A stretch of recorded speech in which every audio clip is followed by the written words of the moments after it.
I'm Eric Barnes. I'm CEO and currently executive editor of the Daily Memphian. Thank you all for being here. It is great to be, I think this is the first one we've done of the CRE seminar that we've done in person since COVID. So it is really great to see. I've seen some of you all at other seminars we've done and around, but it's still really great to see. Like Daryl, I hadn't seen in person since, before COVID. So it's great to see y'all. And thanks very much for being here. When we moved this to the Botanic Garden from the Brooks, partly because the Brooks, we love, those who've been there, we love that amphitheater in the Brooks. It was real intimate, but that didn't seem like a great idea even after COVID to really be as close on top of each other.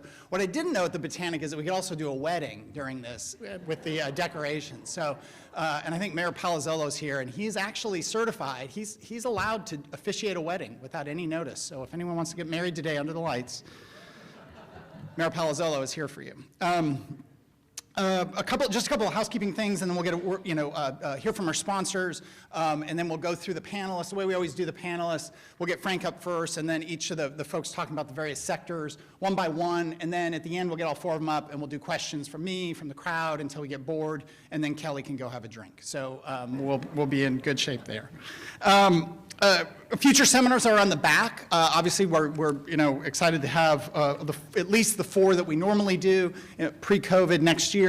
All those are on the back of your program, including commercial real estate a year from now, which seems like a long time from now. But Women in Business is coming up next on February 16th. Also, I know I've mentioned this before, and I mentioned it in the Daily Memphian, but we did just celebrate our 4th anniversary in September, which it feels like, sometimes it feels like 40, sometimes it feels, and thank all of you who are subscribers. Thank those of you, there are many advertisers and sponsors here, people who are, answer the phone calls from our reporters. So thank all of you for making the Daily Memphian happen. It's been quite a run, and we continue to add people and we continue to grow. And it says a lot about Memphis that Memphis has supported the Daily Memphian, because I talk to lots of publishers and editors and journalists around the country, and for the most part, with very few exceptions, local journalism is completely dying.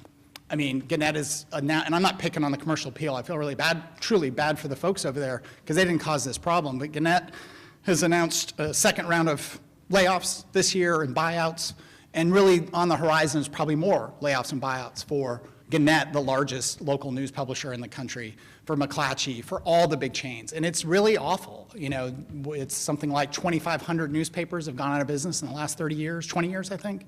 30 to 35,000 local journalists have completely lost their jobs. They're out of the industry. I think I don't remember the exact number, but it's 2,000 to 2,500 communities across the country have literally no dedicated local news. And that's bad. I mean, you might get mad at Otis Sanford, or you might get mad at something, Bill Dries writes, but it's important that what we do. I don't mean that in a self-important way. It's just really important. And so that Memphis has supported us, that we can have a newsroom that's about 40 people plus freelancers, is really a testament to this community and how much people like y'all care about the city and reporting on the city and reporting on the broader community. That, of course, turns into a pitch, because the Daily Memphian is a nonprofit. We try to run it like a business, but we are a nonprofit. And we're a nonprofit because it's a terrible business. So we do appreciate, we are very much driven by the subscriptions, and we try to charge a fair rate, not $1 a month, but a reasonable rate for our subscriptions and our advertising. But we can't do what we do yet until we continue to raise money. So that's my pitch. There's information, I think, in your packet about donating, about joining our journalism circle, which is for folks who are doing 1,000 or more every year. We'll have a panel conversation for that group of journalism circle people with Jeff Calkins and Mary Casciola, Jennifer Biggs, probably some of the other journalists sometime in January for people who join. And you get, I'm not supposed to say you get access to the journalists, but you get access to the journalists. So that's probably enough on all that front. So again, thank you for your support. Thank you for being here. Hopefully we'll get the temperature to come down. I'm not quite sure. It's getting warm, and I apologize. We may have to open the doors back up, and if it gets a little loud, just yell at me. There, Janice is going to help with that. So let me first do a word. We have all video messages from our sponsor today. I'm looking at Natalie Van Gundy, who's a big part of producing all this, and she's going to bring up and hit that. So thank you very much for being here. Colliers is a leading diversified professional services and investment management company. With operations in 63 countries, our more than 18,000 enterprising professionals work collaboratively to provide expert advice to real estate occupiers, owners, and investors. The Memphis office has had a long-standing reputation as a pioneer in the commercial real estate business for over 75 years. Visit us at colliers.com. Evans Petrie is a full-service law firm founded in 1907 and located in Memphis, Tennessee. We represent a diverse roster of local, national, and international clientele. Our 43 attorneys here at Evans Petrie offer counsel in a wide variety of practice areas, including real estate, property tax, banking, corporate, construction, employment law, tax planning, and wills and estates. We are proud to be the legal sponsor of this event and welcome you to visit our website at evanspetrie.com. When it's your business, it's your passion. At Orion, we understand that you need to be ready to move on a property to secure it, develop it, and quickly begin receiving a return on your investment. Whether you need to purchase, refinance, or build an income-producing property, we have the ability and expertise to finance your commercial real estate lending needs. Office buildings, multifamily, retail, or mixed use. We have a local team ready to discuss financing, secure the capital you need, and get your project moving forward. Choosing Orion not only means choosing great rates, low cost, and efficient processing, but also Orion's signature personal service. Let us partner with you on your next investment.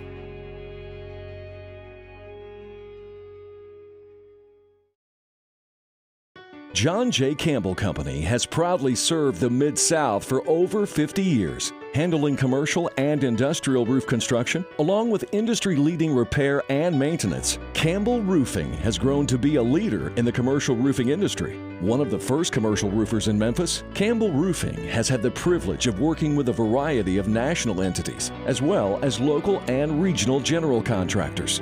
You can count on John J. Campbell Company, the commercial roofing professionals. Woodland Presbyterian School has served the Mid-South community for over 65 years. Founded in 1956 and located in the heart of East Memphis, Woodland serves girls and boys ages 2 years old through 8th grade. Being an independent Christian school, Woodland has the opportunity to teach more than academics.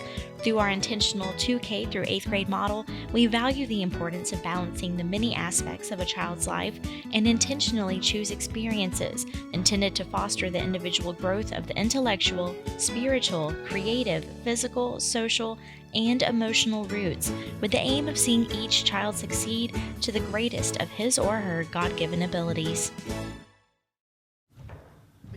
And again, thanks very much to our sponsors for being a big part of making this happen. Let me also, I mentioned Natalie Van Gundy, who produces all the everything you see up here on the show. She also produces all our behind the headlines, the show that we do over on WKNO, and all of our spot news you hear, and the podcast is the word I was searching for. So thanks to her. But also, most of y'all know Janice Jenkins back there. She has her hand up. Many of you worked with her. Neil Strabig, Neil's in the back. Neil is our, among other things, real estate economic development reporter. So if you don't know Neil and you've got a really good project and you really want to have it breaking news tomorrow, you want to go find Neil. He's in the back and he'll be here for the drink time. As well as Heather Marion and Carrie O'Gwyn and Kim Caldwell, all here and helping make part of this. So, but first up is Frank Ricks. I don't really need to do a big introduction on anybody, Frank especially. I was trying to think of where I first met Frank. It was maybe ULI, it was maybe Region Smart, it was maybe at one of these panels we did back in the old days. But Frank, I think, is a perfect person to talk about where, a big picture overview of where Memphis and the bigger region is in terms of development and real estate. So, Frank Ricks.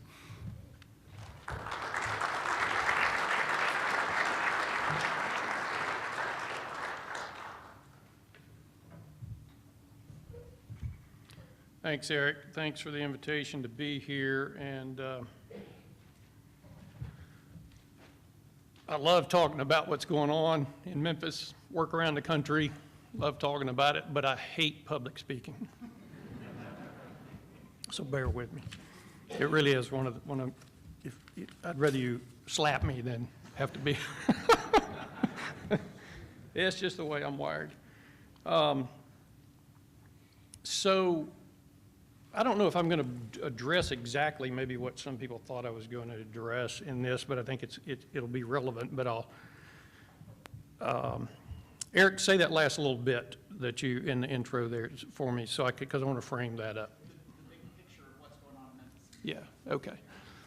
Let me start with that so I don't lose it, because I've got notes here and then I'll ramble around. Maybe you'll like it, maybe you won't, I don't know, but I've got some stuff to show you and tell you about.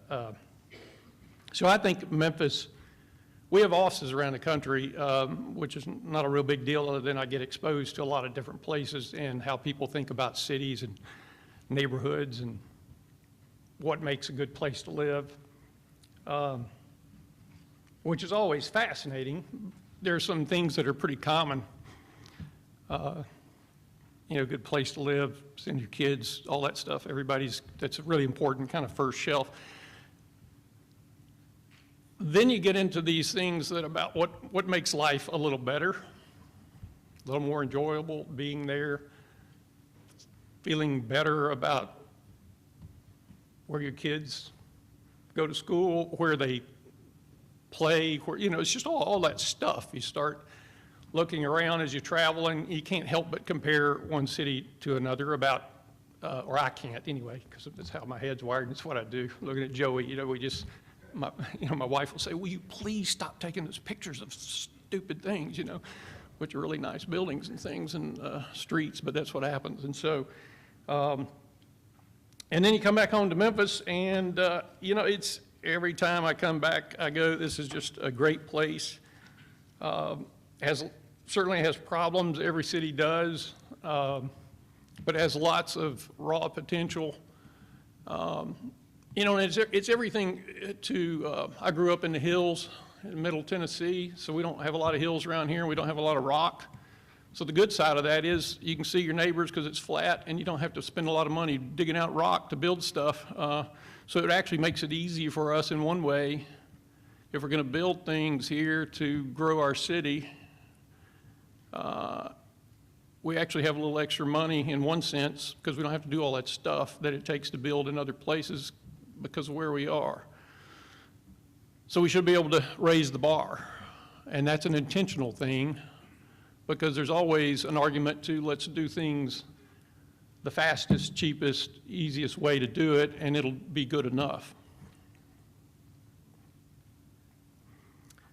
I don't think anybody in here really wants good enough, and this is not a critical thing, and I'm totally off script here. This just sort of hit me at the moment.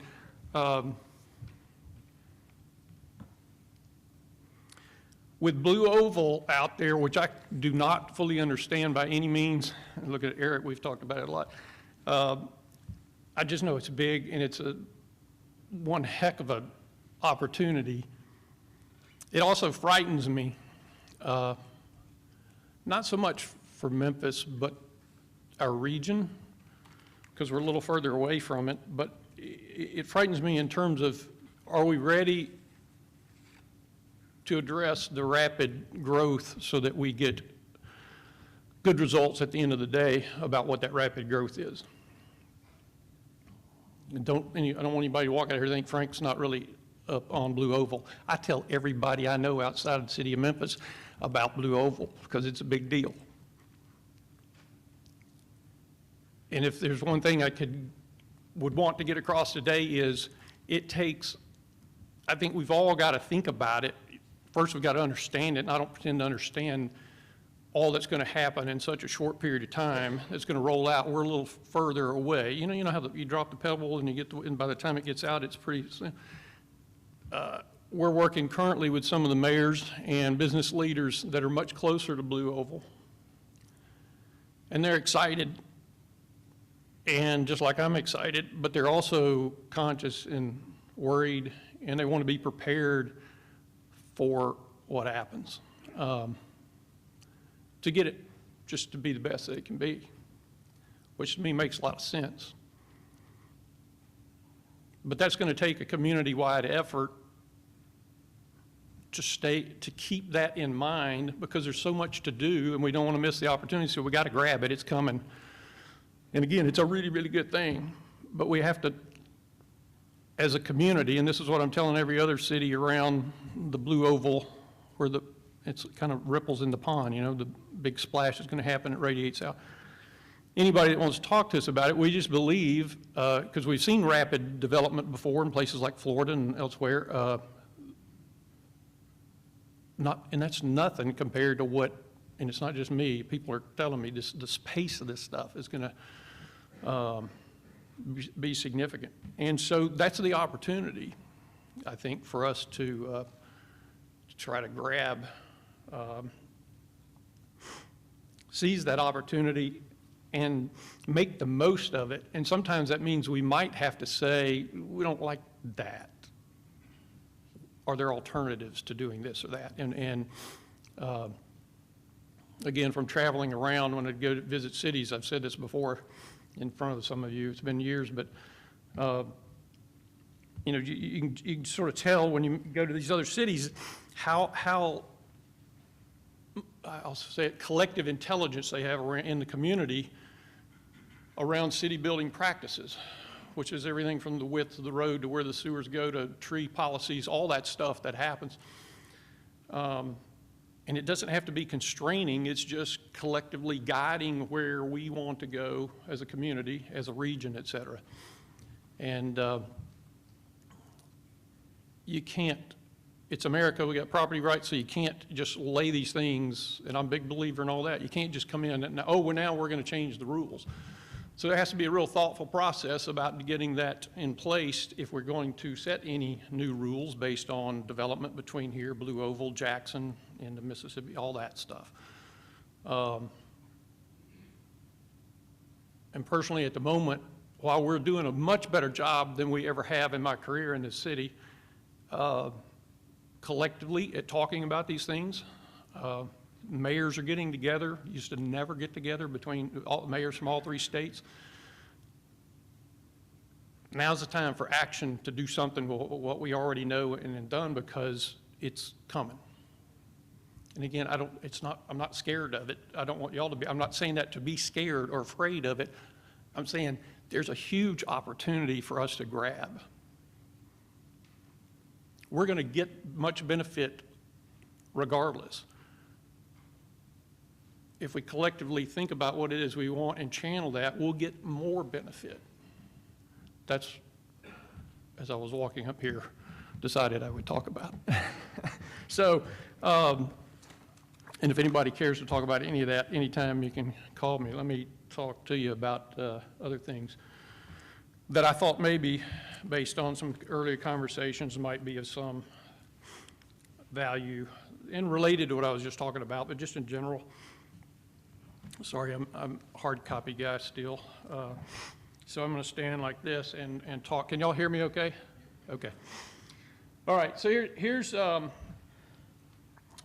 these are aerial views, whoops, sorry, of 3 downtown areas. Got Jackson on the left. Wait a minute, hang on, sorry, wrong page. Got Bolivar on the left, Hernando in the center, and Oxford on the right. Part of what I was asked to talk about is sort of mixture of uses and the trend of all of that, and it's about diversity, and it's about appealing to a broader audience and having a richer palette of everything from food to goods to architecture to whatever it is. And in the old days, so these are courthouses, that was the center of town, so that's one of the best mixed-use environments. Everybody likes to use the word mixed use. What does that mean? But one of the best opportunities to really create place and create a living room for your family. Yeah, all my stuff fell on the floor. So I'm going to be winging it here in a minute.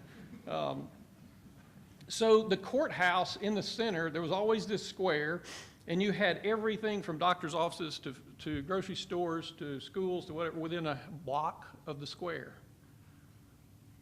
Your whole life, you had everything you needed right there. And it's that mixture of uses that I think we are currently in a phase in the world of development and city building that we actually like mixed-use environments. and what that does for us.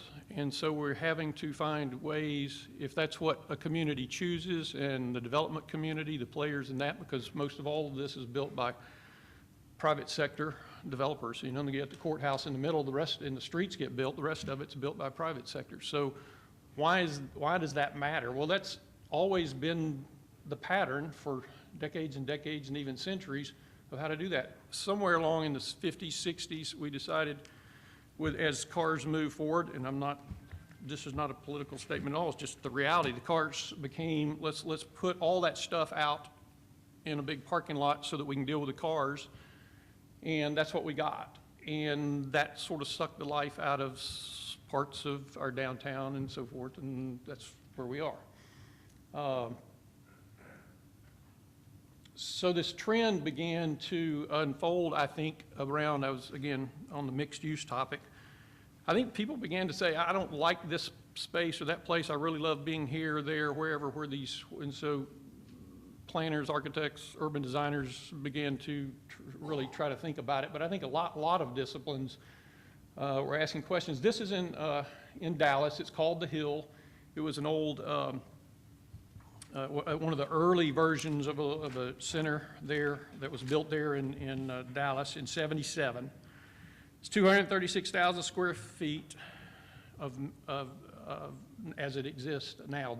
It wasn't quite that. This is the original piece, and it was on kind of this isolated site. Over time, it became not such a good place. The trees grew up. This is what it looks like now. And it's been repositioned, repurposed in a lot of ways and it became an attractive site because of the spaces between the buildings, the scale of it, the trees. So this literally abandoned. It was empty on this major interstate, but it was on the wrong side. It didn't have the right connections. I didn't do that. Oh, you know what I did? I'm on top of the laptop, sorry, with my knuckles. Sorry.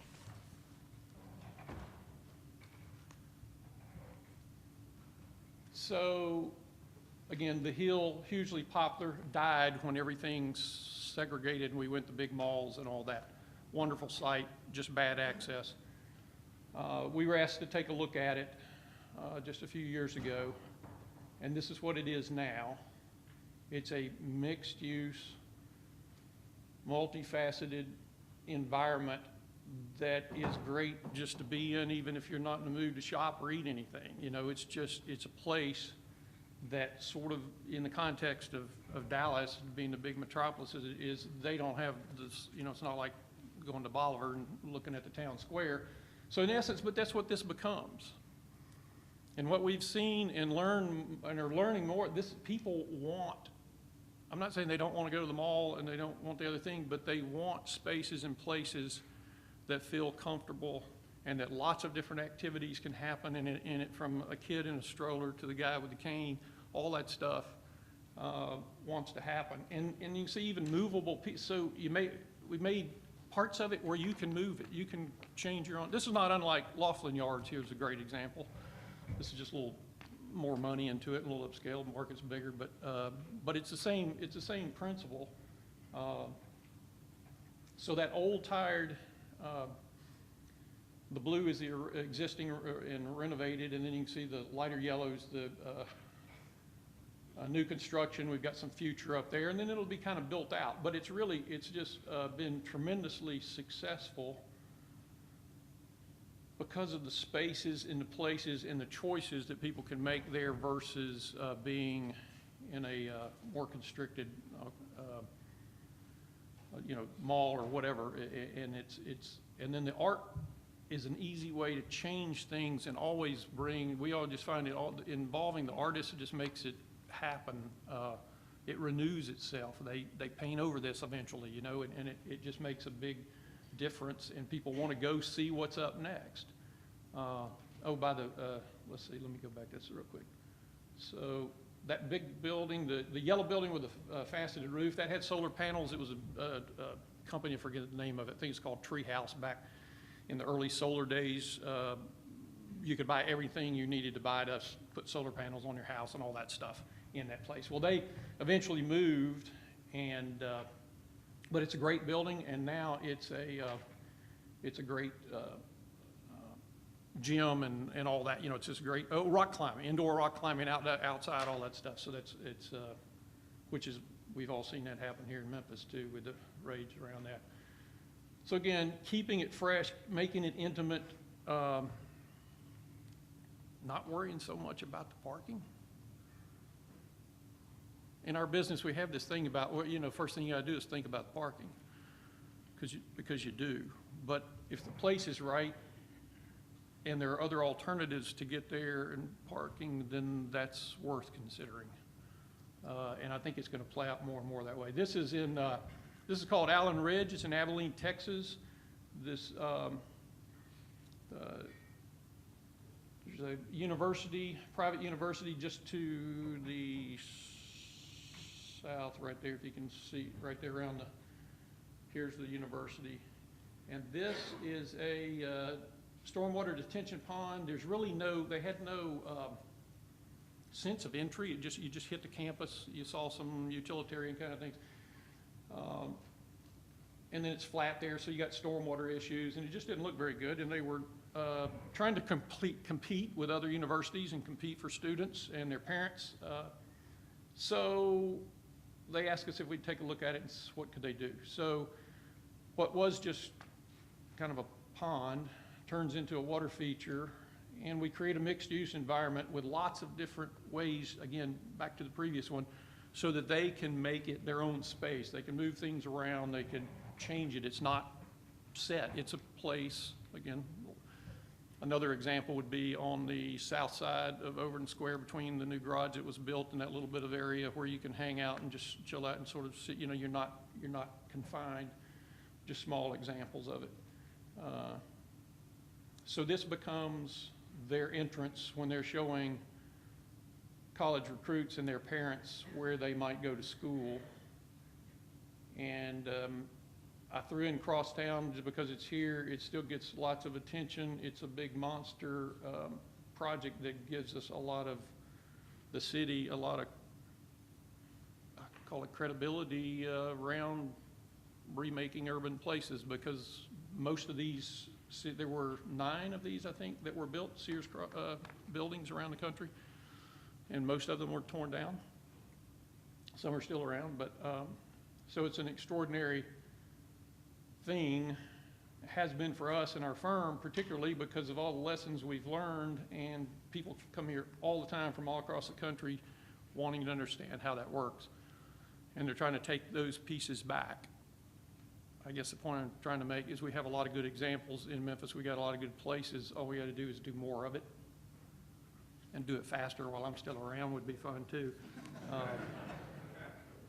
because I need something to do. I put this one in just because it's one of my favorite projects. I had nothing to do with it. We have an office in Philly, but this was an old college building, and it was adapted into, it's called Create Hub. And so the reason I put it in here is back to this art thing. So there's like children's daycare with art. There's just anything that's about creating and making art happens in this Create Hub. It's partially funded through philanthropy, and but it's really, and they're going to do some more. Put this one in because the same thing in Memphis. The Hydes were behind this. Everybody knows that. Art Space is a nationally, internationally recognized organization for helping to embed artists in the community, in the neighborhoods, and let them make and do their work there so that it becomes part of our culture in a way that helps us think about everything from art to real estate. Say that art to real estate. We got to think about them at the same time, just like we got to think about green infrastructure at the same time. We don't need to think about real estate and parking independently of everything else, or vice versa, because then we end up with segregated things and lost opportunities.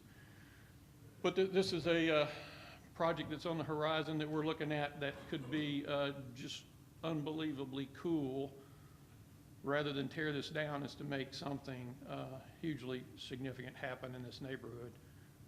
I think and I do believe it will happen, I think it will be another sort of crosstown deal. By the way, right now we've got a project in Salt Lake City that we have, it's a series of concrete plant silos that are about that tall and big. There are like 6 or 8 of those, and we're looking at transforming that. It's right in downtown Salt Lake City, which you could easily say, that's a great demo site for a brand new shiny building. And I, as an architect, would love to design such a thing. But there's way more value and power and influence to keep what's there and go build a new thing somewhere else. Don't, you know, if we can't, and you can't always do that, but I think that's what makes things rich. This was a little community outside of Michigan. There was a, there was a one-room schoolhouse somewhere right in here. I think maybe that's it. There was a church. There was a Ford water, back when they had this program about cottage industries back in the war. There was a little, somewhere right in here, there was a little plant that made water pumps for the Army vehicles. Anyway, this was just very rural landscape, and the community next door decided they wanted to try to encompass this. This thing has a full-blown theater. You can see the fly loft there. Saved all those little, but just a handful. The rest of it was pasture, and they just embraced, what do we have to do to build the best community we can? And so it took groups like this sitting in the room saying, yep, that's what we want, that's what we don't want, and we should decide to make that happen.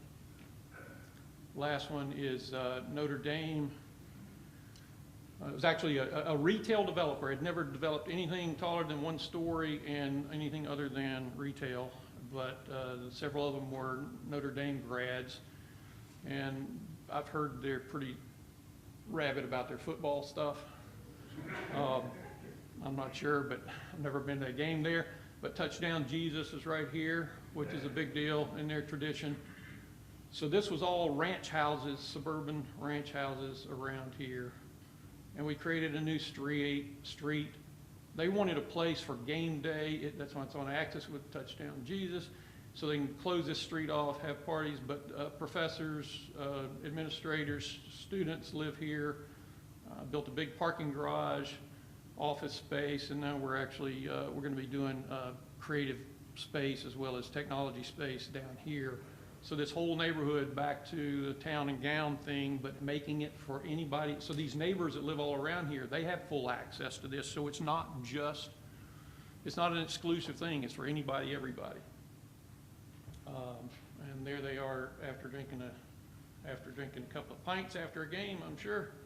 So we immediately got some top shelf retailers interested in 1,200 car garage that's embedded behind all the liner buildings. And I lied, I left one, so I brought us back here to Memphis. This is something we're currently working on. I know very little about it. People ask me a lot, so I stuck it in there. This is a Lakeland district. It's kind of gone on idle a little bit, but it's still, everything I understand is it's still happening. And these are just renderings of what could happen there, and hopefully something like this will.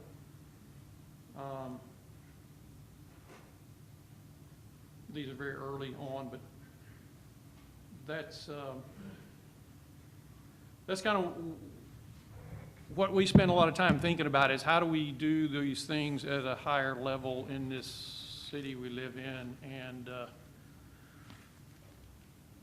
it's not up to the architects in the room, really. It's up to everybody to ask for what you want and show up at public meetings and ask questions and demand answers, and pick out the models that you like where when you travel, and say, that's what I want to see here. Because you've got to have some way to talk about it.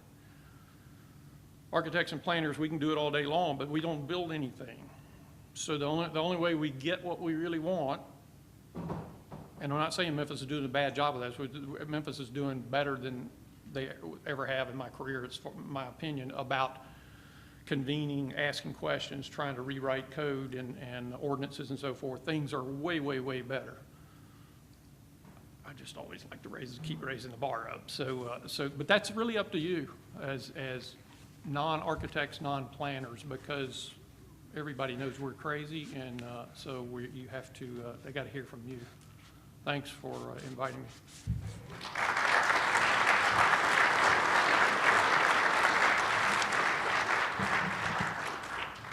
I don't know if that's yours or mine. No, that's good. Thank you. Yeah, thank you. And again, we'll do, thank you, Frank. We'll do Q&A with everybody here, but I'll bring up next is Tim Mashburn talking about industrial.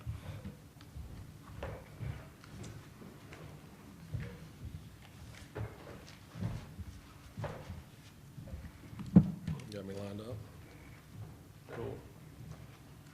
All right, well, what I'm going to talk about is not going to be near as interesting as Frank, but it is definitely a market mover and something that drives this city and drives our tax base here, which I think is important to, in the end of the day, drive what Frank's goals are. First, thank you, Eric, Janice, the whole team for putting this together. I think it's awesome to kind of get together and see, where we are and where we think we're going and review. And just through the pandemic and everything we've been through, it's just great to see everybody and get together. So thank you all for taking the time to put this together. We have a lot to cover. I'm not a graph and numbers person, so I'm not going to bore you with that. I'm just going to run through this because it's kind of what I do, and I hope at the end of the day you pick something up from it. So when I look at Memphis and I think about kind of what drives our market, I look at where we sit, our location, and our infrastructure. So we sit equidistant between Dallas and Atlanta, 6 hours from both. And I've always felt like that, coupled with I-40, I-55, and 5 Class 1 railroads, is really what has helped drive us from a distribution perspective. If we were 200 miles to the west, I can tell you what we'd be. We'd be Little Rock. Nothing.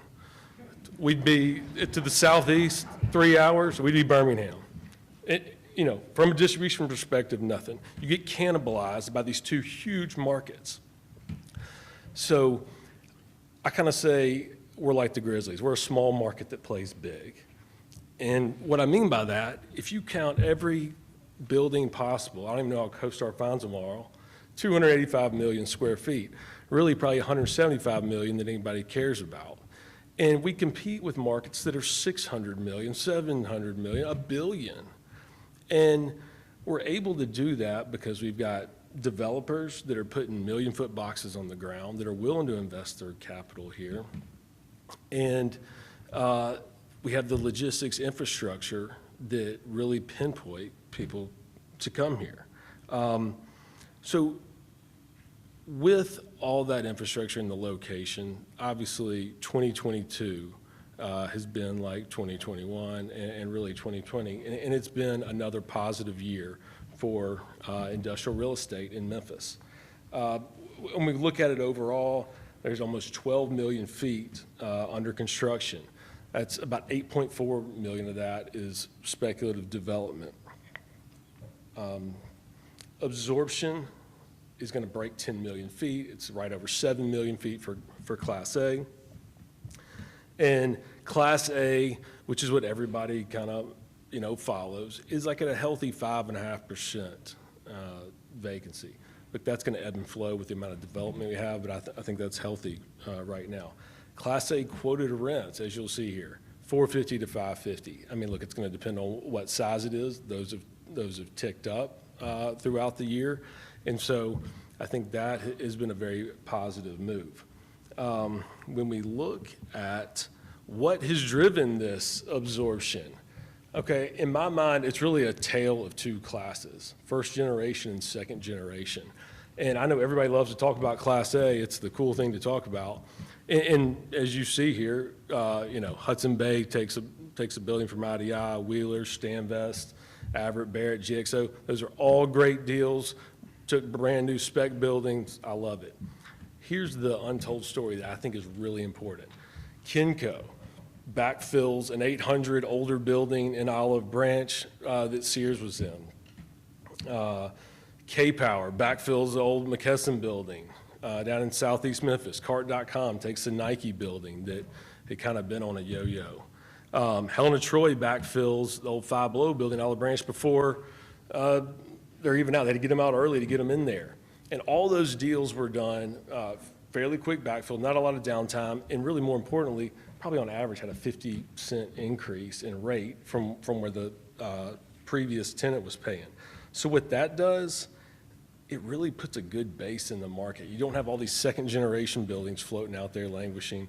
You get a good base, you've got higher rates, and that really it's the only thing that can sometimes put a little downward pressure on the newer development. From a Class B perspective, Southeast is running like 7% vacant.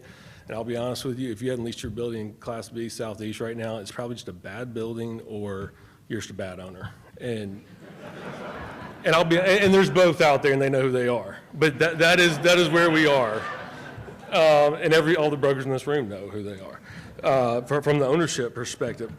But I think that's really important. I mean, the market's hitting on all cylinders, right? It's not just Class A. It's been tremendous to watch. I mean, I remember when I was young in this business and we were 23, 24% vacant in Class B Southeast. And now we're seeing, I mean, some rates are, growing 20% sometimes. Moving over to the Southwest, like these are more great stories. Nikki leases 751,000 square feet in the Southwest. There are years in the Southwest where it might take 4 years to lease 751,000 square feet. Nikki does it in 2 deals. You cannot underestimate what that does for a market when you're filling the Southwest, Class B, Southeast, coupled with the Class A new development. And like Nikki alone, that market's like 42 million feet. Nikki alone moved the needle. I kind of track like what's actual leasable institutional owned space. There's like 16 million feet in Southwest. They moved the market alone of stuff we really care about 5%. So that's huge. Under construction, so you get 12 different developers building about 12 million feet. Here's what's different. Historically, we've had 3 developers, maybe 4 here and there. We got 12 now. So that's good, that's competition. We've got areas getting developed that were never getting developed because you have more developers, more time, more capital to move, but it is more competition and it's a little harder to put the brakes on sometimes with that many people. What I like most about this, those who know me well know I'm born and raised here, so I love seeing development in the core. And we've got 5 projects in here, all in Memphis, and I think that in Shelby County, I think that's so important.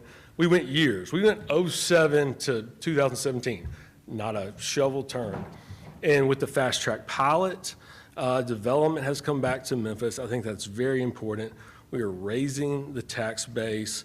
I can't tell you how much I believe in that because if we don't, we don't develop, we don't grow, we're going to have a bunch of obsolete buildings and a cratering tax base. And if you look at the tax map, it's all these commercial buildings paying millions of dollars in taxes that are driving this thing. So I'm really excited to see those 5 developments. And there's more in the pipeline we'll talk about. I think in the future, from a development perspective, obviously, I think you're going to see more I-55, 269-centric development. You will continue to see the Byhalia 269 development. That's already happening. And then you are going to see I-40 269 development. This was even happening kind of before Ford, but it's obviously going to get ramped up with Ford. But there's some infrastructure issues out there. There is a new Helen of Troy 2 million-foot building getting built out there. But let's be honest, it's not a crazy idea to build a building on I-40 in America. It happens everywhere in America but here, and we're starting to do that. So with Ford and everything else, it's only going to grow, in my opinion. So this is really probably what people came for. So what's going to happen in 2023?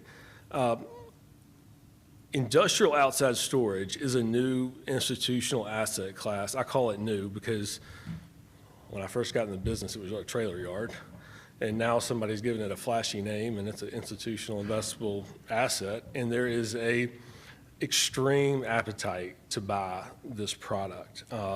Institutional owners, so if anybody doesn't know, this is any kind of trailer yard. It can be heavy equipment. But the great thing about this is it's a lot of, it might be low-lying land. It might be, sometimes, as I say, it's good for holding the world together. But now you've got people that are invested in this. They're paying big numbers. Again, you're raising your tax base in land that was never getting anything in Memphis. And institutional owners love it because it's a fragmented market. It's right now it's about a $200 billion market. And for the most part, it's like private owners. So there's a lot of value add. There's no capital. They never put a roof on it. They just get a check. So you will continue to see the appetite for iOS. New construction. This is going to, it has already pulled back. It's going to pull back in 2023. I think with the pace of the deals that we have, I think we'll actually probably see an undersupply in new spec buildings in 24, because I can see nobody's putting a shovel in the ground going forward. The buildings that are here are going to go. Absorption will be positive, I think. Rents are going to move slightly higher, I think. They're not going to be on a rocket ship. Anybody that thinks we're going to keep growing at 10, 20% a year is not right. But I think Class A spec is going to have some slight increases. Cap rates have moved 200 basis points in 6 months, and owners are quoting 30% more than they were 6 months ago. They're going to have those rates. I think there's be a slight lack of supply in the newer stuff, towards the end of 23. And I do think the one thing that can keep the lid on some of the rate growth will be some of the second generation space that's coming back. Everybody renewed for the last 5 years. I don't care who you were, you said, yes, I'll renew. Well, that is starting to wane some. You're having some people give back space. You might have somebody relocate. So there's certainly some second generation space that comes back, and some of that will put somewhat a lid on the rate growth, I do believe. Leasing activity will be down next year. And I don't mean way down. We'll still probably have a top 5 year. But let's be honest, Amazon is not going to lease 80 million feet again across the country. It's going to be down across the country. You pull that one thing, that pulls 1 million feet out of our market for the last 4 years in a row. And you're going to have some others. So it's not going to be bad. It's still probably be a top 5 year, but you're not going to do 15 million feet again. Let's see. So from a proposed construction, there's plenty of land out there. I kind of track 15 developments I say are ready to go, 20 million feet. Some of those would probably be going right now if debt hadn't gone crazy this summer. In total, there's 3,500 acres of land either under control or under option, or developers, owners could put to work. Land prices went crazy this summer. I mean, historically, you could buy land for, I don't know, 40 to 60,000 an acre. Then all of a sudden, everybody thought land wasn't going to be around anymore and jumped it to over 100. One or maybe one group that I know of closed. A couple other groups had things under contract over 100,000 acre, and guess what? They didn't close. At the end of the day, they figured out that wasn't going to work. So I think land prices probably come back down. Nobody's out buying land right now. I think everybody's going to work through what they have. I don't think people are going to land bank. So I think land numbers kind of stabilize. Ford. So as Frank said, this is I don't understand it all, but I know this. The chamber, Ted, Donnell, Susan, they do a tremendous job of pumping West Tennessee and everything Memphis has to offer. There's already some projects that are, either announced or soon to be announced that'll affect Shelby County. They're working on 10 other automotive-related deals. It's like 2,600 jobs, $2.2 billion in capital investment. I know everybody in this room has another 10 deals that they're working on with suppliers. It's kind of up in the air if you're going to be on-site or you're going to be off-site. I think some of the suppliers I talk to actually want to be off-site. They don't necessarily want to bump up on forward, they might pull back. So I think definitely Marshall County, Fayette County, parts of Memphis will see a definite uptick from a distribution perspective. And that's, that is down the road. It's not happening in 23, it's probably 24, 25 and beyond that we see all this roll out. There's going to be tons of ancillary users that we hadn't even thought about that are, helping support forward. So I'm excited about that. I can't say that I know exactly all the moving pieces, but I know it's going to be a market mover. And then I think last, here's what I'd leave you with. There's going to be some changes in 23. There might be a little rough water, but kind of how I see Memphis is we're poised to grow. And I think we have, some of the strongest, not only people, but logistics attributes across the country.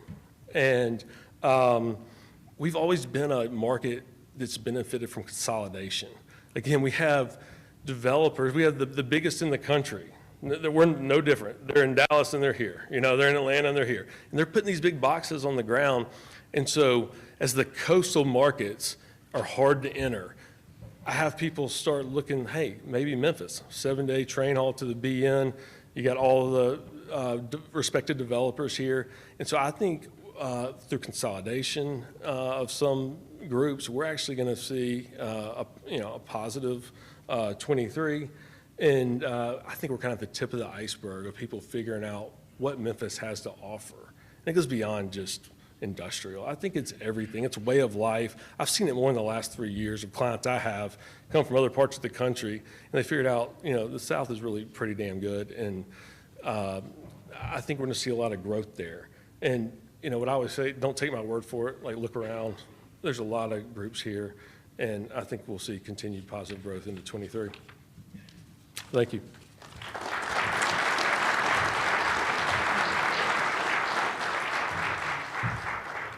Thank you very much. Bringing up to talk about the office market, Brent Cook from CBRE.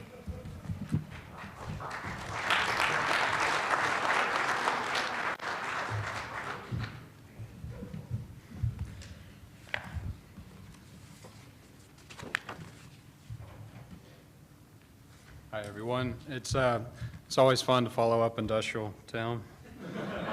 Speaking on the office market. So first off, thank you to our sponsors. Thank you to Daily Memphian.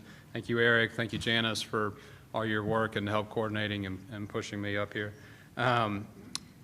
Before I begin, I'd be remiss if I didn't address the last 2 years, and I don't think it's any overstatement, really, to speak on the effects of the COVID-19 pandemic and really being the single most greatest disruptor to the office sector we've seen really in history. I mean, the past 2 years, companies have been riddled with trying to figure out downsizes, short-term lease solutions, and really have been adapting to a wait-and-see mentality. And some of that persists. I'm getting ahead of my slides. Some of that persists today, but we've also seen in 2022 a return to normalcy as far as leasing activity. And that's really what I'm excited here to share with you today. And you might have seen on the way over here, parking lots are a little bit fuller, garages are fuller. You may have even encountered some traffic on the way over, and people are coming back to the office, albeit it looks a little bit different than it did pre-pandemic. And we'll get a little bit into hybrid work and flexible schedules and what that means for office space here shortly. But folks are coming back to the office. My plan here, I'm going to touch quickly on some of the Memphis stats. I'm going to transition and talk a little bit about return to office, hybrid work, and what that looks from a national perspective. Relate that to our backyard here. Touch on quickly on some leasing highlights, and then finish off with some forecasts. So the first slide here, this is again just a snapshot. Here's what our oversight view of what our market looks like. And when we talk about the Memphis office market, we're really talking about 22 million square feet. 36,000 square feet is under construction, and that's a low number. We expect that number that will pick up as some of these exciting development projects, the North Side project is 100 North Main downtown, Care For, as those gain wind and add to these. I would be I'm expecting about 300,000 feet coming onto this slide this time next year. Vacancy is below 13% for the first time since the pandemic start. largely being driven by return to office and companies expanding, right-sizing their footprint to accommodate. Memphis just recorded its third consecutive quarter of positive absorption, bringing us to a yearly total of 240,000 square feet for the year. Class A rents are up about 4% since last quarter, and B rents, although slightly down this quarter compared to last, really combating flight to quality trends, are up significantly since the pandemic start. So, and from here, I'm going to shift over and touch a little bit about return to office and what we're seeing on a national perspective. CBRE, and I'm sure a lot of other shops did as well, early on the pandemic did a number of survey campaigns and checked in with our clients and seeing what return to office, what their work from home strategies and what they're dealing with, what they're talking about, and as far as return to work strategies are concerned. This really started in early 21 with various checkpoints through the rest of the year and on into 22. According to a spring 22 report, corporate executives, and in this particular survey I'm going to hit on, CBRE went to about 185 corporate executives, really focused, who had existing large U.S. portfolios here in the country, really. And what they said was really corporate executive focus was on office attendance. They also recognized that employee desire for flexibility and work schedules and tying those two together. 95% of respondents plan on implementing some degree of hybrid work strategy for their employees, and those, how they're being mandated, some of them are company-wide, some of them are by department-driven, and others are really being driven by the employees themselves. 85% of the respondents want employees in the office at least half the time. The survey also revealed that despite COVID-19 variants playing spoiler for return to work in 21, 36% of respondents had already been underway with the return to office strategies, and another 26% had slated theirs to begin by year end of 22. In a follow-up survey, and kind of switch into the second graph here, came out in September of 22, in which validated that occupancy levels had in fact increased, albeit at a slightly lesser pace than what was initially anticipated. The second chart really shows the current office utilization compared to pre-pandemic average, which was right around 4.4 days per week. More than 60% of respondents were still in the office less than the two days less than the pre-pandemic average, short of that half the office week spent in goal. The survey also revealed that 51% of respondents still expected office utilization to increase in the coming months. In that same survey, corporate executives were asked about future office real estate portfolio plans, contraction, expansion, stabilization. Let's see. And what the survey revealed was companies also it showed an increased focus on future expansion. 31% of respondents said that they plan to add to their office portfolio in the next 3 years. And while that number seems very, very low, it's up significantly over the 20% that actually had expanded that portfolio since January of 21. So my big takeaways really from the survey campaign is, one, national return to office is well underway, but it's gradual. It's coming by a little bit slower than maybe initially anticipated. Companies are leaning more on hybrid work schedules as a way to bring folks back to the office, and will continue to adapt and evolve those plans moving forward. And then companies are opening their sites more so now than ever before on future expansion. And so what does this mean for Memphis? There's actually a Daily Mail article that came out from the UK, actually published this last September, that touted Memphis as being on one of the leading edges of return to office, and actually went on to cite that 90% of Memphis's workforce was back in the office in some fashion already. And while I can't validate that report, I can show you stats that suggest a strong return. This graph here shows kind of the historical average going back to 2016, really honing in on our net absorption, our average asking rates, and vacancy percentage going back to 2016. As I mentioned, we've just experienced our third consecutive quarter of net positive absorption, up from almost negative 500,000 square feet at the height of the pandemic. Vacancy was down from a pandemic peak of 21%, now sitting below 13%. And we've continued to see strong rent growth, in part because of rising inflation costs, construction costs, but also as occupier confidence has increased over the last year. So this next slide, I'm really comparing the numbers of pre-pandemic 2019 to 2022, where we're sitting at today. I won't spend a lot of time on this. We've already hit a number of these stats, but a couple of them I did want to call out, namely, Class A rents are up nearly 8% since the pandemic started. B rents are up around 9%. We have marginally more sublet space, about 55,000 feet today than we did in 2019. Positive net absorption is up by 180,000, and we have lower vacancy rate than we did in 2019. So what's driving some of those absorption numbers, and I won't hit all these individually, but I did want to showcase and at least put up on the screen some of the more significant office sales and leasing transactions that have occurred over the last year. I will call out a couple, namely the St. Jude lease signing downtown. They signed a 180,000 square foot sublease at 150 Peabody downtown to backfill Service Master, Terminix, and Front Door. Bright Horizons signed a 26,000 foot lease for downtown's new snuff district.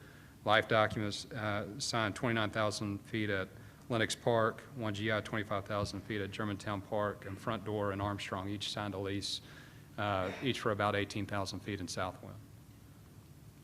And so where's that activity going? Where's the concentration? What I'm showing here is really the focus, and historically has been on our East Memphis submarket. It's really been our most robust office submarket in recent years, and that proved true in 2022, carrying almost 40% of the total deal volume done this past year, followed shortly by downtown at almost 30%, and then the 385 corridor in the Northeast market. This next slide is actually showing the activity that is not cemented yet. These are active deals in the market today. In CBRE, we're tracking nearly 850,000 feet of new non-renewal lease or purchase activity in the market right now, looking to either sign a lease by year end or sometime next year. Within this, the largest segment is that 5 to 15,000. We've got it broken down by square footage, but the meat of this, 55% of the total deal volume falls between 5,000 and 15,000 square feet. And it kind of goes in line with the national trend we've been seeing. The smaller users are the ones out in the market and leading the return back to the office. 26% of the deal volume we're currently tracking is north of 15,000 feet. And then lastly, just some thoughts moving forward and what I'm predicting for 2023. I do expect return to office. People will continue to come back to the office in some capacity, leaning on my second point, utilizing hybrid work and flexible work schedules as a means to get back to the office. Those hybrid work schedules are likely to continue to evolve as companies recognize that there's really not a one-size-fits-all solution for any one company, any one market, or any one portfolio. Different markets such as Memphis that don't deal with transportation issues, have affordable real estate, are more prime to bring employees back to the office than, say, a San Francisco and LA or New York. Also, flight to quality trends will continue, and we believe that high-quality properties, access to restaurants and retail amenities will continue to be our market top performers. And then although we're not seeing any significant impact from the recession headwinds on leasing activity specifically, we could see some slightly less proactive decision-making in early part of 23. It's not expected to last beyond mid-year. So with that, thank you.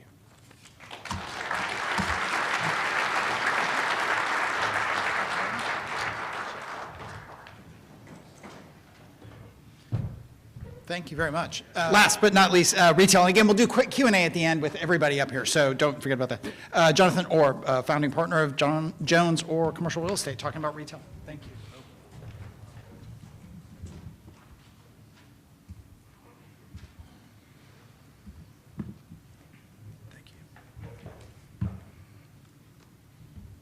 Everybody, thanks for coming. Glad to be here. I'd much rather be sitting in the back and not doing this, but I'm happy to be with y'all nonetheless.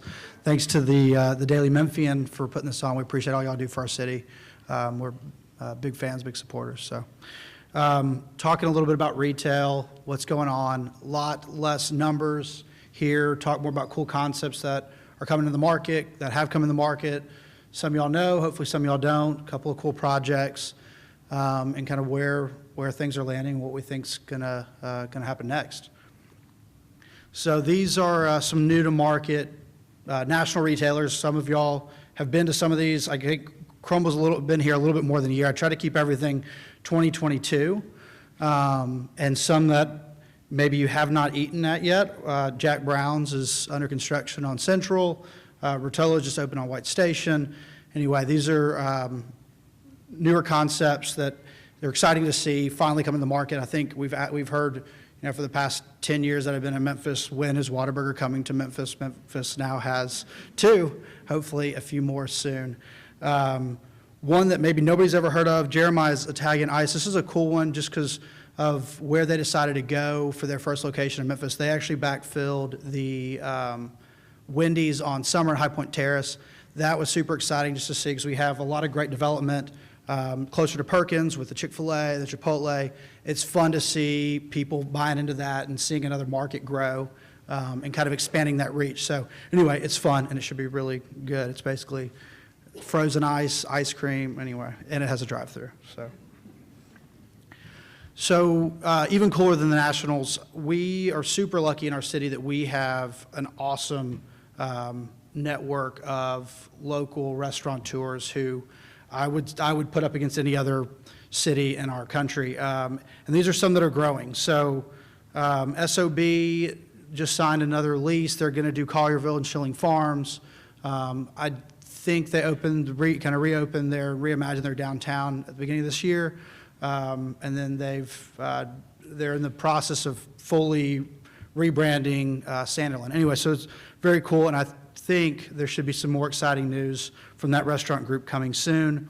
Limelight opened in Germantown. It backfilled the Farm and Fries. It's an awesome 5-star restaurant, stunning interior. That's the Wolf River Hospitality Group, who's been very active in our market. Pyro's, Wolf River, Abner's, Levy Creamery. On top of this, also opened 2 concepts in Crosstown, which was super exciting to see. The owner of Knife Bird, Kate Ashby, she is doing her second location. She backfilled the Sweetgrass space, and she's doing public, which should be kind of the way she describes is imagine Houston's but local and in Cooper Young. So it should be really exciting to see. Andrew Michael, I put this on here. They didn't open anything in 2022, but they reopened Hog and Hominy. And anyway, that's just exciting. So I put it on there. Iris, they opened the new Iris, which is really, I don't think they could have done an any better job in the Grove Grill. They also opened Panta to backfill the former Iris, Tapas Bar, check it out. Bain Barbecue, it's Texas barbecue. We were uncertain, but now we are certain it is very good.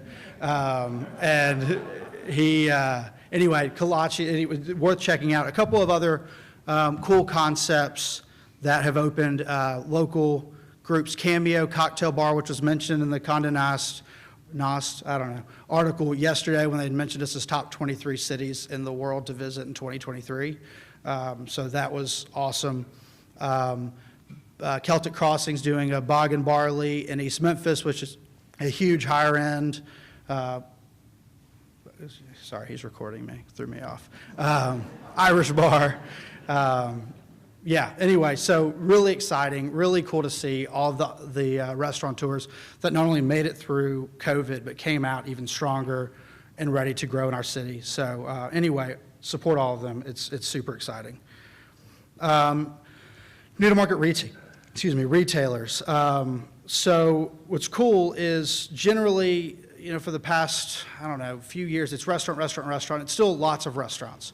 But we now have soft good retailers that are looking at sales in Memphis and looking at what consumers in Memphis are doing, and they're buying in, right? They look at Nashville and they say, I can go to Nashville, I can make the same net, or maybe a little bit more sales, but my rent's double.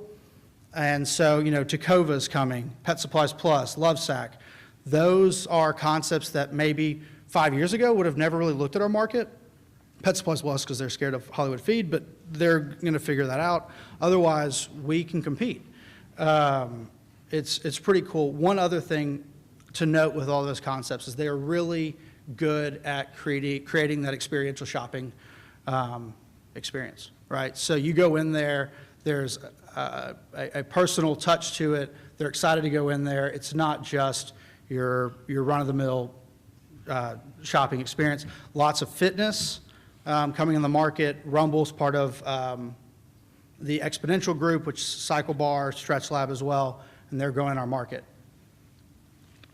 Base Camp opened in East Memphis, and then they also have Waxing in the City, which should be announcing some locations soon. Pretty exciting. Want to talk about some projects. You know, it's funny, you hear the industrial, like 12 million square feet under construction, which is like more retail than exists in our entire market, and that's fine. We lease 1,200 square feet at a time, and whatever. So, but we have some cool projects, ones that were really successful with Phase 1 and now Phase 2, specifically Williamsburg Village and Lakeland Town Square. I tried to stick more retail as opposed to mixed use because I figured Frank would be touching on some mixed use stuff, which he did. But Lakeland Town Square is worth talking about because of what all is going on in that area, Blue Oval, which we've all talked about, and now going to Phase 2. But they've done a really good job of curating a lot of local, awesome concepts to go out there to fill in that space. And I believe there's only one vacancy left, 2 vacancies left, and so that's cool. Phase 2 is going to start soon. Williamsburg Village, the demo permit was issued, and they're starting on the east side after the holidays. And Water Tower District at Schilling Farms started off Phase 1, it's 20,000 feet. Lease-up's going so strong that Boyle's decided that they're going 50,000 feet of retail not out of the gate, but pretty much out of the gate to accommodate all these leasing transactions, which is awesome. And they're not small deals, and they're not, cute concepts. They're like $40 a foot plus, 10 for expenses, and you've concepts taking 5,000 square feet, and I mean, they're putting real money in this, despite the fact that they're, going to the banks, and the banks are saying it's 8.5% for your TI. Maybe some banker can beat that, and they'll be excited to call. But despite that, they're still figuring out how to make that stuff happen because of the strong sales that they're seeing in other parts of the market. The Falls is a great project out in Arlington. Starbucks, Chicken Salad Chick, AT&T. I'm looking at you, Sean. Yeah. And anyway, lease-up's going well there. Hopefully, they're leased up prior to completion of construction. So anyway, there's a bunch of others. We talked about the Lake District a little bit, who stalled. They just delivered another retail building. It's going well. They plan to do another. That whole, with Blue Oval, what's going on out there, we hope he can pick back up momentum, just like Lakeland Town Square was able to do. These are the numbers that are just a lot of numbers, but a couple of really crazy things is if you look at the vacancy rate in our market, that's nuts. Like under 4% across, that's our whole, that's everything. That's like malls included into that. And so the big picture here is we need more retail. So if you're wanting to build and you can build Class A, we're getting the rents. The problem is not the amount of tenants we have in hand. The problem is we can't find space for our tenants. We have dozens who are like, we want to be in Hernando. Great, nothing is in Hernando. We want to be in East Memphis. Great, fully leased. We want to be in Collierville. Great, $40 a foot or bust, right? And so that's the problem that we're facing as Memphis, is we have concepts from all over the country calling us literally every single day, and every retail broker in here can attest to that, and we don't have anywhere to put them. Great problem, but also if we want to continue to grow as a city and we want to continue to build cool amenities for our city, we have to provide that inventory for the retailers. And a little bit of that takes spec, because it is harder to finance retail spec with a bank. But, and retailers are not going to sign a lease 95% of the time until they see you going vertical. So you have this push and pull thing, and how we figured out, I don't know. But that's where we are. Capital markets, weird time, right, for anybody in capital markets, period. Memphis, retail-wise, has always been steady. And people have always wanted to invest here because it's safe in terms of a place to put your money. And, you know, our cap rate at 8.1, like that's not super strong, right? But it's a good return. Well, let me rephrase it. Not super strong if you're looking on the exit, the disposition, but if you're looking to acquire, this is a great place to come into the market.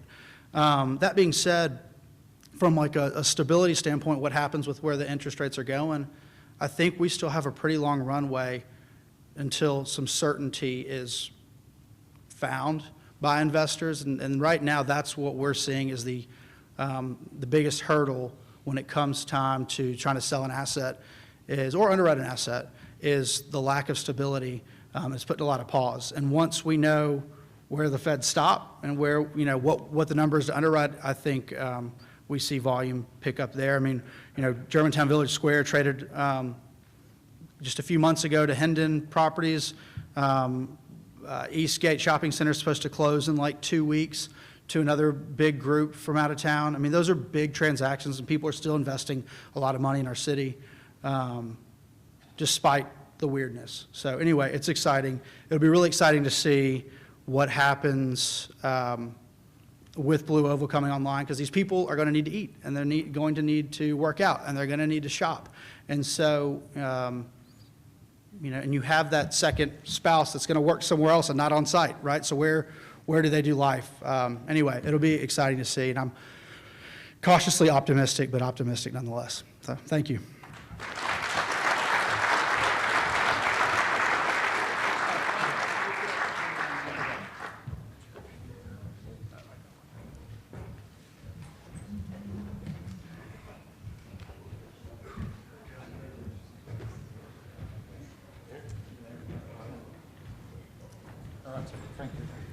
Yeah.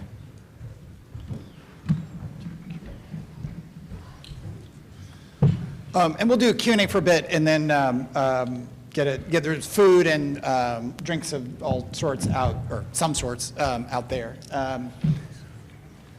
Thank you all very much. Thanks for everything, and for I'm going to start questions, but then I'll ask the crowd, and if not, we'll just go. We'll end early and we'll drink. I'm curious, I mean, some of y'all alluded to it, and I'll come back to Frank first just because you're right here.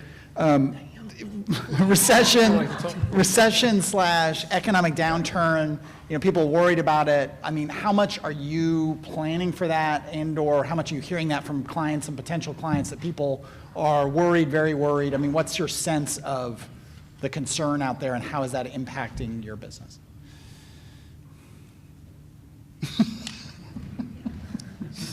Start doing it again for me. I had 8 espressos today, so I started very early, and then I had a little more. So,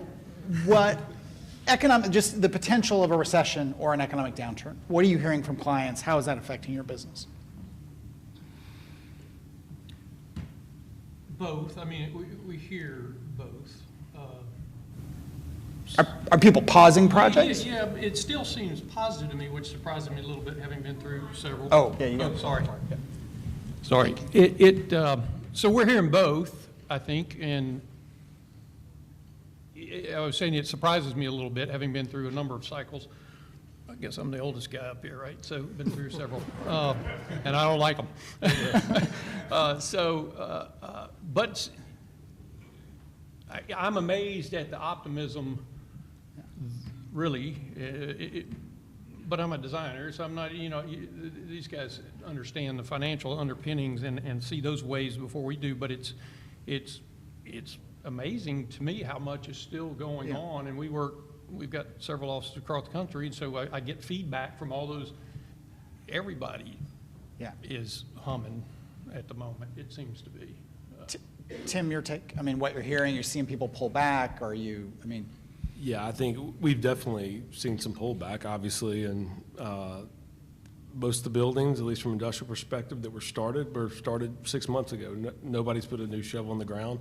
I think a lot of people probably feel like there's definitely some pause, but we probably really haven't seen what's to come yet.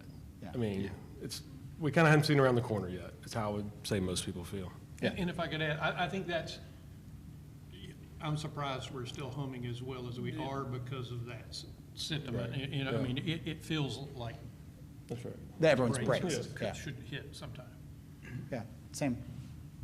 I know from a capital markets on the office side that, you know, they're feeling it. And the debt markets being what they are, it's really frozen activity from that perspective. From a leasing angle, we're business as usual. And we've been busier probably this last month and the several leading up to it. And so I think there's a lot of cautious optimism that the recession is short-lived.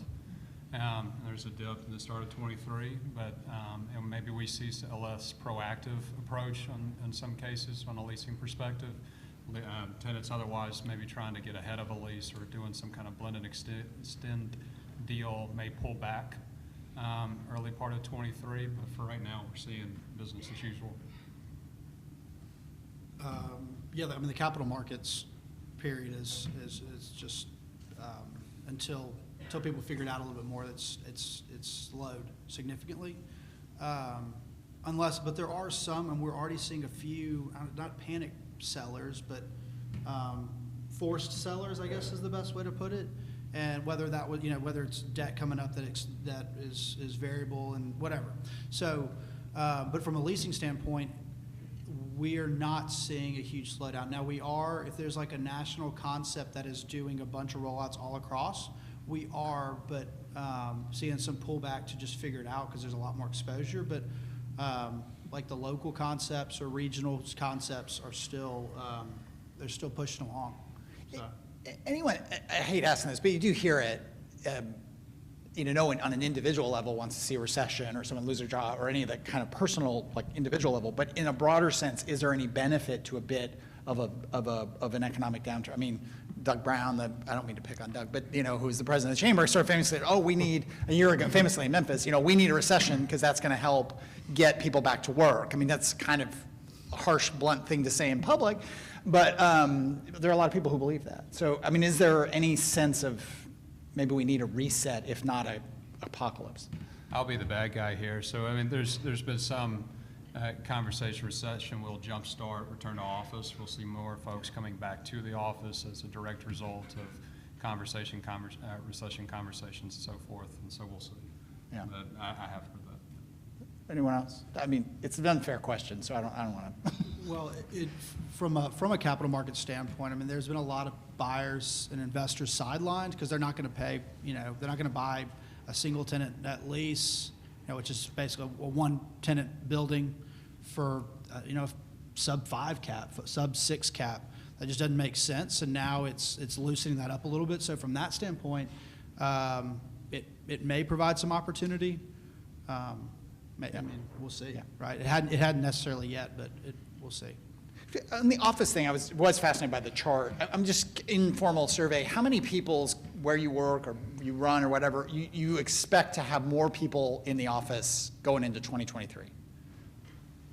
Just, it's only about a third. I mean, we just sort of, we're not bringing people back 9 to 5, and not everyone will be back, but we're starting to bring more people back for a variety of reasons. So, questions from the crowd, or I can keep talking here. Right there. And this acoustics are bizarre, so if you'll just speak real loudly, and I'll repeat if y'all can't hear. So. Hi, everyone. My name is Christian. I was the Empire. I have a question for Tim. You mentioned that Nikki had the majority of the Southwest region, and as you mentioned that it's their numbers that they purchased. It should be from like a 4-year period. Can you explain why the Southwest region doesn't have that buying spirit in that area? Yeah, definitely. So first, so they leased product, so they didn't buy. They do own they own about 600,000 feet in Southwest Memphis on Brooks Road. So historically, here's why that's significant. The buildings that they leased, I will say 350,000 feet of it was old cotton warehouse that the Bells had owned for 50 years. And then 440,000 feet of it, or 400,000 feet of it was at the Memphis Depot. And these were buildings that were built in 1942. They're 14-foot clear. They are really made for slower moving product. So historically, from a logistics perspective, slow moving floor stack product has moved to the Southwest, shorter terms, more flexible kind of rate structures and so forth. And there have not been as many of those users in the past. They've more been in the Southeast or in DeSoto County and just modern distribution. And when tenants do typically take space in the Southwest, let's say it's 50 or 100,000 feet. But what you're seeing, I'll give you an example with Nikki. WD-40, everybody probably has a bottle of WD-40 here we have the largest pure aerosol warehouse building in the city of Memphis. They have it at the depot, and WD-40 is distributed from the Mississippi east out of that. And so they found a way to utilize, honestly, kind of older, obsolete space, but at the right price point, they're able to go to a large user like WD-40 and show that Memphis is a profitable, smart place to be. Is that? Mm-hmm. Other questions? Yeah, right there. I'm glad to be here. Very good place to see everybody as well. Frank, this question for you. I heard you come out of Blue Oval, correct?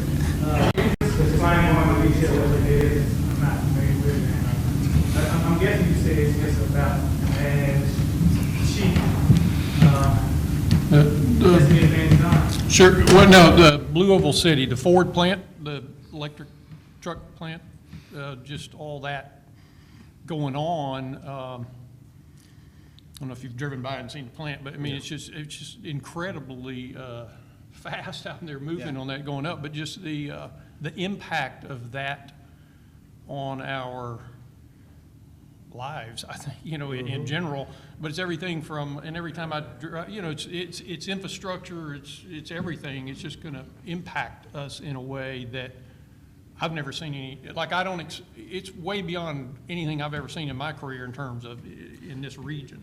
Yeah, to give you an idea, it's Ford's largest investment ever, I believe. Yeah. So, yeah.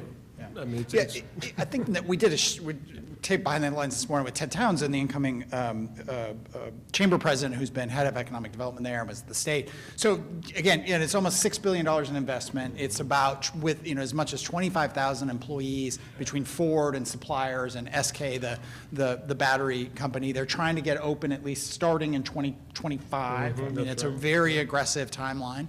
And there's, Ted talked this morning about, you mentioned, I think Tim, or someone did, but, they've got what they think of as, the highest number of potential projects. So Memphis isn't going to get all of them, but it's something like 61 projects right now that are in the pipeline, many of which, but not all, are directly tied to just sort of ripple effects from Blue Oval. And the interesting thing, and I was talking to Ted about this morning, and I'll do a poor job reflecting what he said, the only negative thing I've heard about Blue Oval is that could it create a sort of sucking sound from Memphis, right? It's, from downtown to where Blue Oval is will be 45 minutes or something like that without traffic or something.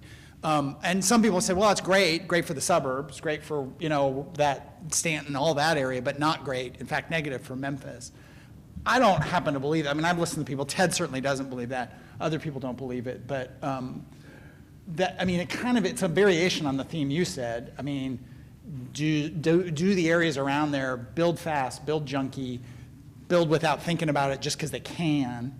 But the other, and that's a concern, and I've heard that from lots of folks, not just you. But is there a concern? I don't put any. You're a planner. You think about these things really hard. Do you worry that it is somehow net negative to the city of Memphis, to the core of Memphis? Not necessarily to the core of Memphis. I think it's a hugely positive thing. Anybody know Spring Hill, Tennessee? So we've studied that a good bit and actually watched it evolve with the plants that got built up there. So I guess our when I say we're expecting some of that to happen, it seems logical the same thing could happen here. And what's there, and we actually some of our guys were in Spring Hill not too long ago talking to some of the officials there, and they admitted they weren't prepared. And if you look at how development patterns happened around Spring Hill, they say we shouldn't have let that happen, but they didn't know. And so, Right. so I think what I'm, from my standpoint as a planner, and then trying to go vertical with clients, is trying to get ahead of that. And so I think a lot of the communities, and it's not that we're the only ones that know that. In fact, there's some folks here in the room from other cities around that have been thinking about this a long time, and they're trying to get whatever they need to do to sort of take advantage of the opportunity, yet I'll call it control or positively influence the outcome so that it's not what happened in Spring Hill. Yeah. I think the other dynamic with that gets, I mean, we did a big series, and I think we talked to you, we talked to all kinds of folks, maybe other people in the room, last year when it was announced about looking at Spring Hill where the Saturn plant was built and is now it's a GM plant of some sort, and and that's about a 50-minute drive then, not now, then from Spring Hill to Nashville. And there's a lot of parallels, and the radiant effects, the ripple effects are really profound. The other way, somebody said it to me, and now I repeat it as if I thought it up, is if there's 25,000 new jobs coming in as part of Ford, and 10% of those people, plus their spouses and families, move into Midtown or downtown, that's a lot of people for Midtown and downtown. And for the number of people who are relocating, and I think there will be a lot of people who relocate from other places that are so much more expensive. I mean, you can buy a beautiful 100-year-old house in Central Gardens for under $1 million. Oh my God, from some of these communities that people will relocate from. And the same is true in East Memphis and a lot of the suburbs. So I think it's interesting, though. I just want to bring it up if anybody thought otherwise, because that's the only negative I've heard from some surprising folks who I won't mention their names, Shay Flynn. The question right here. Shay's not here, right? Shay doesn't get out much. This is just a follow-up to what y'all were just talking about. I think y'all did an article about it that came out here today or yesterday. So it's really a question for Roger. No, there's a lot of general contractors who do building business here. And when you talk about the large studies out, in fact, with the realization that they intend on using all union labor, quite frankly, I was a little surprised about. I know how it happens and all that, but that's going to have an effect on, I think, all of y'all's businesses. I mean, suppliers, that's going to cut out some suppliers that need warehouse space. It's going to cut out some people that need office space downtown that aren't union shops or can't. Yeah. These union guys, are they going to put them up? Right. I don't know. It's a Did everybody in the back hear that? The question, yesterday came out, Ford said that everyone, all the employees, suppliers need to be union labor, which was somewhat, yeah. And thoughts on that having impact? I mean, Tim or anyone? I mean.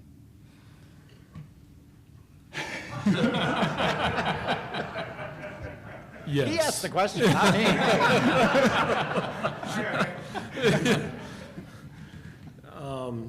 Yeah, I think obviously it's going to have some effect. Union or not, the construction labor, I think it is definitely going to be a strain. Everybody I talk to in town, even look, a lot of the subs that build these big buildings, concrete and so forth, come from out of town steel. But even all the local groups, I mean, I think they definitely, we've already felt the pressures of labor and wages in construction, because this area was woefully underpaid for a long time for skilled workers. So we kind of had a double whammy of inputs, but then labor rose with it. And so, I think the union's definitely going to be a factor, but more than anything, I think from a construction perspective, there is, I can't remember how many thousands of construction jobs are going out there, but it's definitely going to put a strain somewhat here. Other questions? Right there, yeah.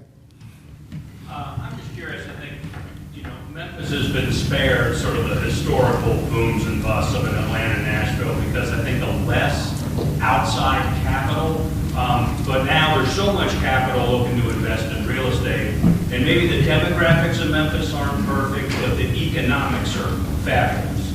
So all of you seem to sort of say, we're looking around the corner, it's a little bit frozen. I'm just curious your take. It would seem to be some projects, if things make a bad turn, there's no way it would make sense on the West Coast any longer. So does Memphis fare maybe better, in your opinion, from an affordability standpoint, even if, say, the number of projects 3-5 years down the line really comes in hard because of the overall? So I truly believe Memphis, if you look at it, so here's for any institutional investor, I think kind of what you're saying, but the truth is we don't always have the rocket ship rate growth. And so that's been a knock sometimes why institutional investors will go to other town. But I will put Memphis up against anybody that over a 10-year horizon, look, we might not spike as high, we also don't spike as low. We typically come out of downturns a little quicker, and we have been the beneficiary of consolidation. Somebody can move here and save money. I mean, Milwaukee Tools put 4.5 million feet here in the last 3 years. I mean, they did it because it works. So, yes, I think look, you're gonna go down like everybody else, but maybe not as hard. I'm just curious, have you seen any of that kind of out-of-market capital? Are they pulling in more than anybody, or am I just kind of reading too much? No, you're right. There's, like I said, there's more developers. There is much more capital. Look, like, and this is at least from an industrial perspective, all of a sudden it's the cool kid, you know, and so people are selling office buildings in Dallas and shoving it into industrial in Memphis. So yeah, when you had the big three here, everybody kind of kept each other in check. Now you've got more outside capital. I think there could be the chance, maybe I think is what you're alluding to, where there's more coming out of the ground or more competition, and but nobody's pulled back yet. And from an office perspective, I mean, obviously it's been a weird, to say the least, 2 years, but.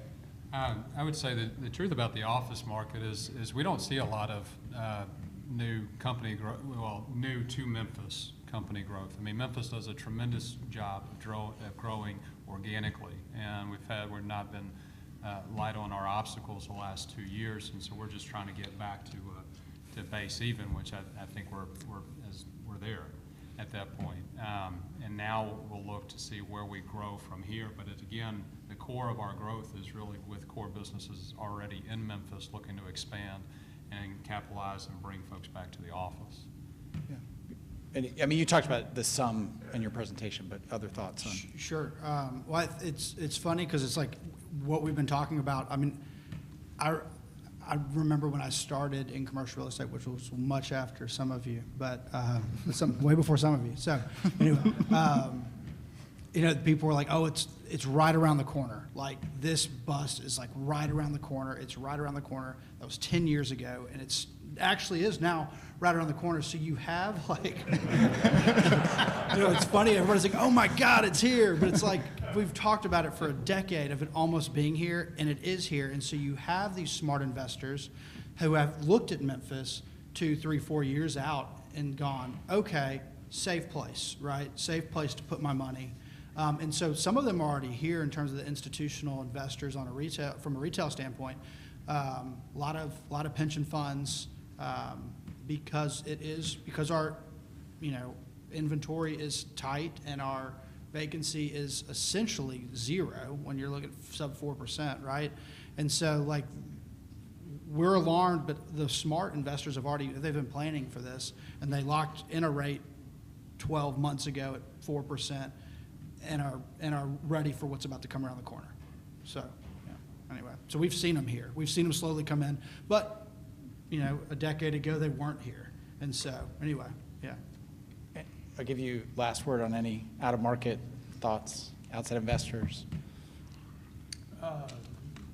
We get phone calls with some regularity these days about just inquiring, not necessarily to looking for us as designers or planners, but just asking questions, you know, trying to feel it out. And a lot of that's in the residential side of things, some commercial, but a lot of it's in the residential sector.